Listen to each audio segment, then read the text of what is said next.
Hickok 45 here. Do I look like I'm ready for a hog hunt? Maybe a grizzly bear hunt? Well, I think I am. I've got the Ridge Runner from Chiappa Taylors and Company. Sent it to us for T&E. Appreciate that. And it's the 1886 Winchester version, souped up a little bit, and called the Ridge Runner 4570. Okay, it's got a rubber coating on the wood, got a matte blue finish, got your Weaver rails, Skinner sights. Man, I started to say optical front sight, but not optical. But it's ready to go. Got kind of a larger loop on it, and I'm just going to shoot the thing. Okay, put some ears on and see if we can find something worthy of the 4570 cartridge. Like, how about a 2-liter?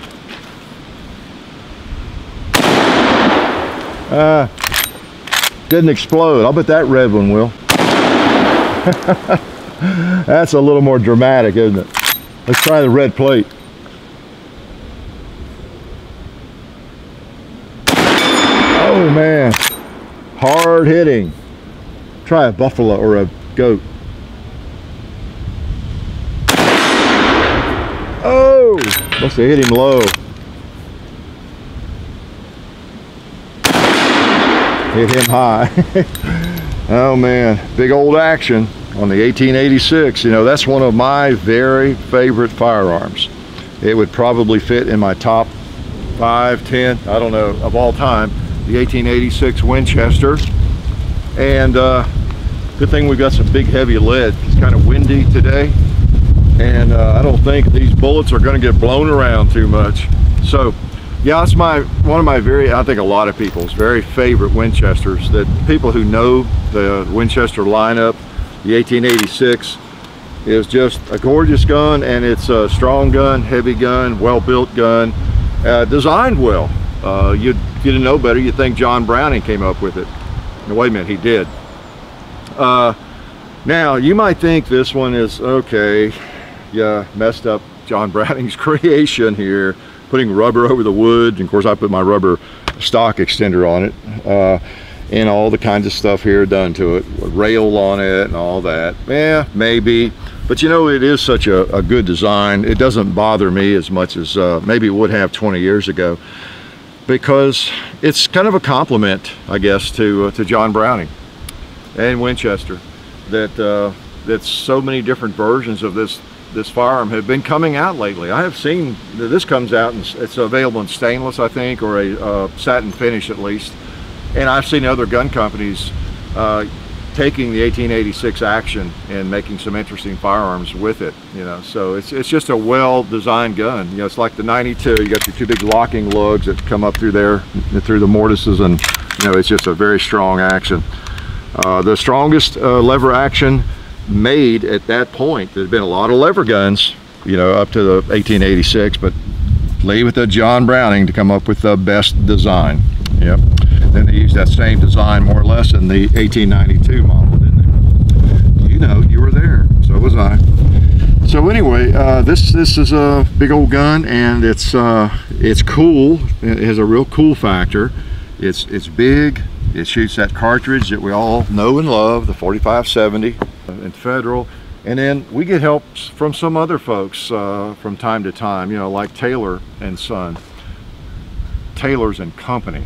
I'll get it. Boy, I tell you what, I didn't have my coffee today. Taylors and Company.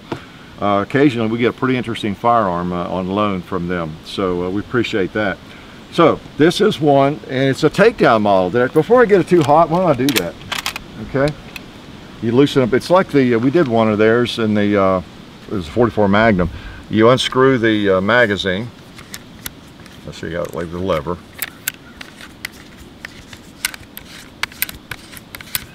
I think you don't have to take it all the way out. That's what I've been doing though, just to make sure it's not in the way. Just unscrew it, pull it out, and then this twist. Now this is a brand new one, so it's a little stiff on me. So I'm gonna put it between the legs, just get a good twist on it there. There we go. The barrel comes off, comes right out of there, and so that way you can put it in your briefcase, and you're good to go, right? you have a 4570 that becomes, and you can of course leave that out or put that in, that doesn't add to the length, but you have what is that, about maybe 18 inches, 16 inches, not very long. Well, see, the barrel is 18.5 inches long, so yeah, so the whole thing would be under about 20, take that off, about 20 inches, something like that, I guess, so the most. So you got a nice little package there for your briefcase. So, and well, for shipping, of course, obviously, or for transport, it could be some real advantage in that. In your backpack, you know, make sure that's on there. Good. All right. And then put the magazine back in, because you might need that. I guess otherwise it'd be a single shot. I assume it would work. Yeah, it'd work as a single shot without the magazine. You'd have to. And they'd experiment with this a little bit. I was having a little trouble loading the magazine here earlier, although I shot this for a few days off and on.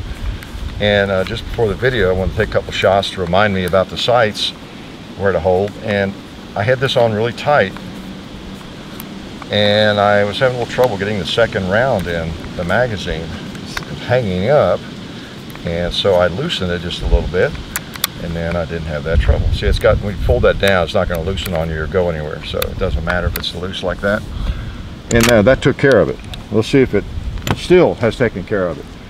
I've got some of my hand loads, and I've got Federal both. Let's shoot some more of these Federals. Oh, I've got some in my belt. I'm going to load out of my belt. This is what I wear around town. Okay, if you ever see me in Nashville, I'm usually wearing this belt. So don't laugh. I just like to be prepared. Yeah, looks like it's going to be all right. Just a little tip there, no charge for that piece of information. If you buy one of these, you might not want the magazine turned down tight as it'll go. All right. Holds 4 rounds in a magazine. Now, this is not cheap. You know, there is no such thing as an 1886 Winchester cheap or inexpensive. Believe me, I just got back from the Tulsa Gun Show. There were a lot of originals there on tables, and they are many thousands of dollars, the originals, and any reproduction of it. I've got the Browning, as you know.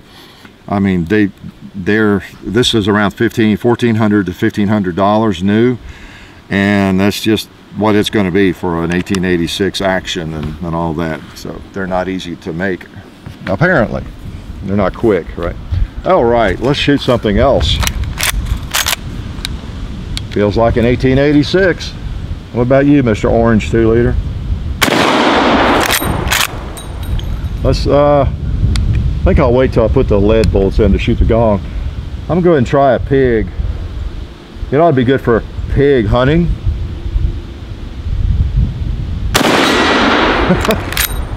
You notice how the pig didn't waste any time falling?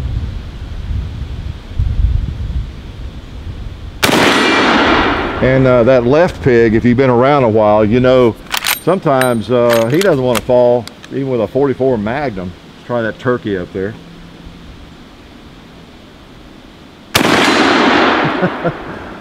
Those are all on that top row. They're hardened. They're not really AR-500, but they are harder steel, so it does less damage to them. So I'll sometimes pop them with a rifle. Good feeling gun.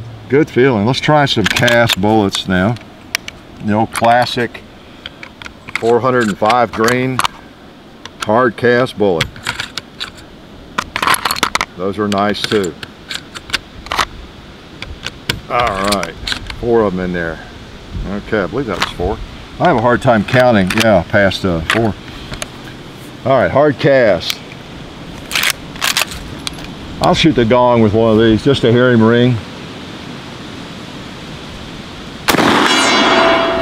There was an empty spray can lying there. Cool, caught it. I'll shoot that propane tank once too. Oh, ring its bell. There's a little bit of cinder action over there. Ooh, well, there was. Oh, there's another goat over there. Oh, I'm glad I missed. I forgot. He's not hard to steal. I didn't need to be knocking him around too much. All right. That's now this would be a hog gun. This really would. 4570. This has been a very popular concept for a long time, going back to the original guide guns, you know, from Marlin, which I have. be a tough choice, you know, between the two. I like the guide gun a lot. I really do. So just nice, handy, hard-hitting, small lever guns like that. That's why, of course, Chiappa and Taylor's and Company make something like this. It's just a popular, what would you call it, configuration or style of hunting rifle. You know, pretty cool. And you notice it's fitted for a suppressor, threaded barrel, so you could put a suppressor on it and hunt quietly. You reckon that's what it's for? Actually, that's mainly for a muzzle brake. You might have seen it there. Actually, it's not much of a muzzle brake, I don't think, but it's well, I shouldn't say that, but it doesn't create a lot of muzzle blast. Gives you a little more weight on the end, and it is a bit of a brake. It's just not an aggressive brake. I'm gonna put it on now. I was shooting earlier, and I don't know, I was having a little bit of trouble with it on there. I was suspecting that I was getting a slightly different point of impact. Maybe I was just looking for an excuse. Let's shoot some more of these Federal. These are a lot less expensive, I noticed. At least for me, right? Sorry, rub it in. No, I appreciate Federal furnishing this ammo. 300 grain soft point. Alright, that's 4, I think. Let me shoot that red plate again. See, maybe it was just my imagination before.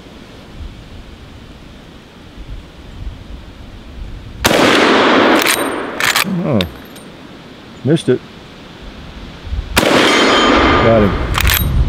I think maybe I have to hold just a little lower. I don't know. I'm gonna try the gong again. Boom. Yeah, these strike a little bit higher with that thing. I don't know why that would be. Let's blow something up. Oh, we haven't smoked any pots yet. How about that one? 4570. Definitely a pot smoker. Hey, I've got ammo right here. Let's load in a hurry. Let's speed load. Now, you definitely want a muzzle brake on your 4570. Well, it's laid down here. So you can shoot fast, right? Quick follow-up shots. So I'm a little biased about muzzle brakes. I just don't like them. Whoa, just jump right back out of there, buddy. Got a strong spring on it. I hate a new lever gun. They're always so can be contrary. Getting started, getting things loaded. They tend to break in a little bit, and then some are just kind of awkward to load forever. I've had 30-30s like that. You just better wear leather gloves to reload them. Generally, an 1886 is a smooth loader. It's more like a Marlin. So, all right, what was I gonna? I had something in mind to shoot, and oh yeah, I was gonna finish smoking the pots there.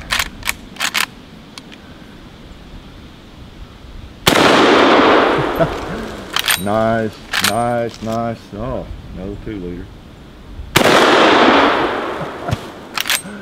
Sweet, get away from that steel. Oh man, 4570 just pulverizes. There's a big torpedo in there. You know, you just cannot hate a 4570, as I've said before. If you've never owned or fired a big gun like this, you need to do it sometime. It doesn't kick that much, and it's just fun. And that cartridge, the 4570, goes all the way back to 1873. So that's pretty cool. Oh! Blasting 2 liters since 1873. We won't shoot too much more. It is a hunting gun. But anyway, yeah, you do have that muzzle brake option, and you know, you got your little thread protector there, which is probably the way I would keep it. See, it's empty. I think I'm gonna take it off. So it's nice to have that option. Or you might put a suppressor on it. I don't know. Would that be a little odd on a 4570? I don't know. I've seen them on some strange firearms before. So, all right.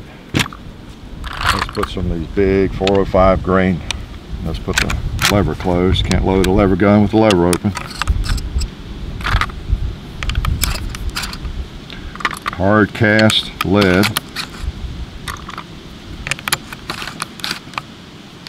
Okay, 4 in the magazine. I'm going to top it off. Put the hammer down there on safe. Put 1 more in. So I'll be able to finish up with 5 rounds. How's that? All right. What else can be shot? Let's go for, since we have a 45-70, I owe it to the Buffalo to hit one of those. So let's knock one of those around.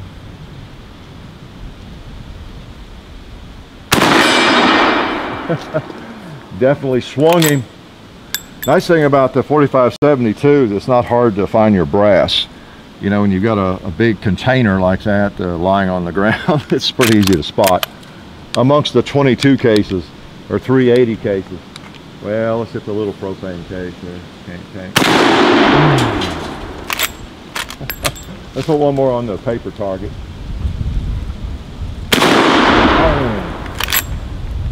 We'll save 1 for this 2-liter here. I'm gonna hit the gong again too. No, we got lead in. Let's knock off that other ram. Oh, missed him. All right, got a good kill hit that time. So we need 1 more round. I'll just stick 1 in right there and get this 2-liter before he gets me.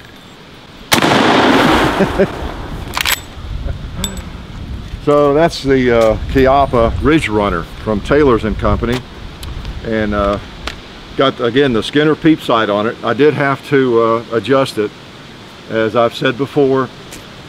Being the hilarious comedian I am, the sights were right on except for elevation and windage.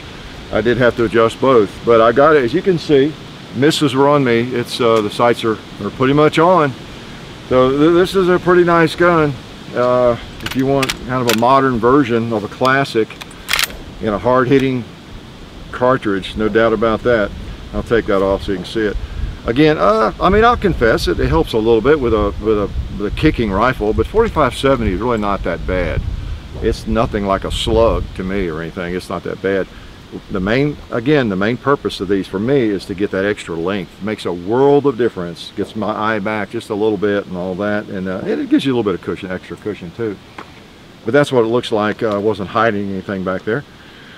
It's got a little bit of a rubber cushion, and that would probably be a more appropriate length for most people. Actually, right there, and I can shoot it just fine. One thing, if you notice, I won't charge anything for this either, and I've seen other people talk about this. A short stock, sometimes you want a short stock, but the thing that happens with a short stock sometimes, it's not just your eye and the distance, but from the sight and all that is, if you hold the gun like you want to hold it, I've had people ask me why I lay my thumb like that sometimes. Well, if you look at this, if I'm sighting on the target over there, my nose is right on the knuckle of my thumb. And if you get some recoil, it doesn't take much at all for boom, right in your nose, see? And so that's why if I'm behind a firearm like that, I'm right up against it, I'll just lay my thumb over there so I don't get my nose punched, okay?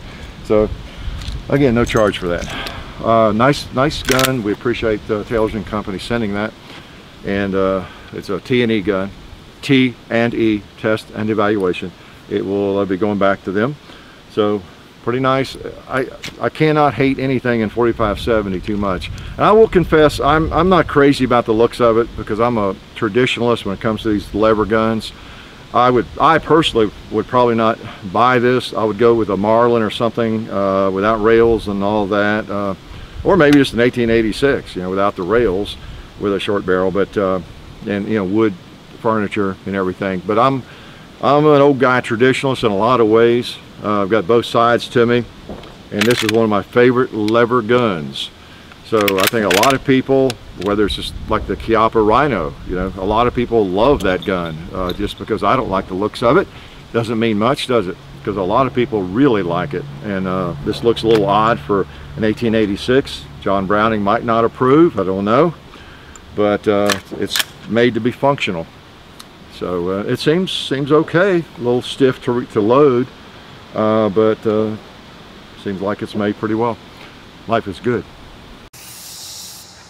We'd like to thank one of our sponsors, SDI, the Sonoran Desert Institute. SDI has fully accredited distance learning programs where you can get certified in gunsmithing or even an associate's degree in firearms technology. Of course, the study includes hands-on experience, which is important, of course.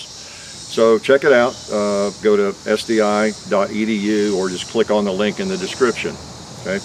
And also, we'd like to remind you to check out the Hickok 45 Facebook page and the Hickok 45 and Son channel and its Facebook page, as well as Gun Culture Radio on iTunes. Now remember all this, because I'm coming to your house randomly over the next year or two to give you a quiz on it, okay? Thank you.